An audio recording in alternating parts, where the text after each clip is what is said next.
Okay, so when it comes to solving absolute value equations, we want to start with one big idea. If I ask you the absolute value of 6, you would say 6. The distance between 0 and 6 is 6. If I ask you for the absolute value of negative 6, you also get 6, because the distance between 0 and negative 6 is also 6. So this is an interesting idea. There are two different numbers I could plug into the absolute value to get out 6. So let's see what ramifications this has when we go to solve an equation.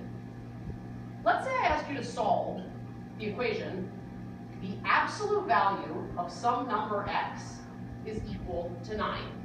I'm asking you to find every single x value that could make this work.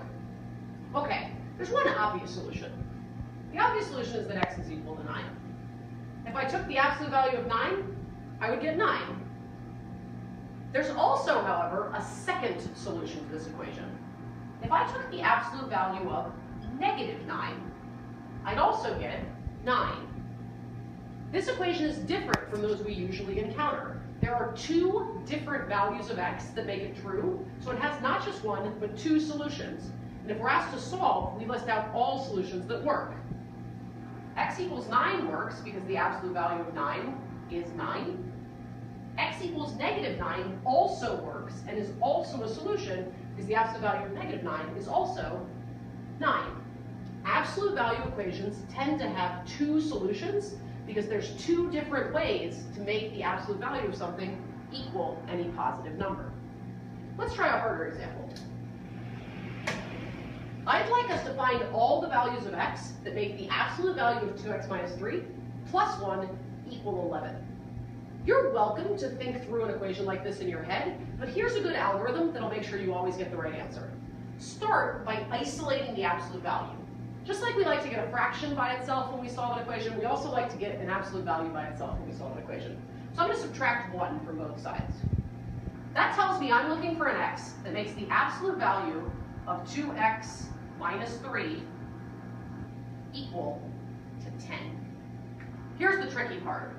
I now need to consider both the positive and the negative options. What I want to point out is the inside of the absolute value could be equal to positive 10, and the absolute value of 10 would be 10. But the inside of the absolute value could also be negative 10, because the absolute value of negative 10 is also 10. I like to write these out as two separate equations. The positive option is that 2x minus 3 could be equal to positive 10. The negative option is that the inside 2x minus 3 could also be equal to negative 10. If the inside is equal to positive 10, the equation works. If the inside is equal to negative 10, the equation works. If I solve both of these equations for x, I'll get the two solutions that make this work. I'm going to add 3, get 2x equals 13. X is equal to 13 halves, or 6 and a half. I can also add 3. 2x is equal to negative 7. X is equal to negative 7 halves, or negative 3 and a half. These are two different solutions.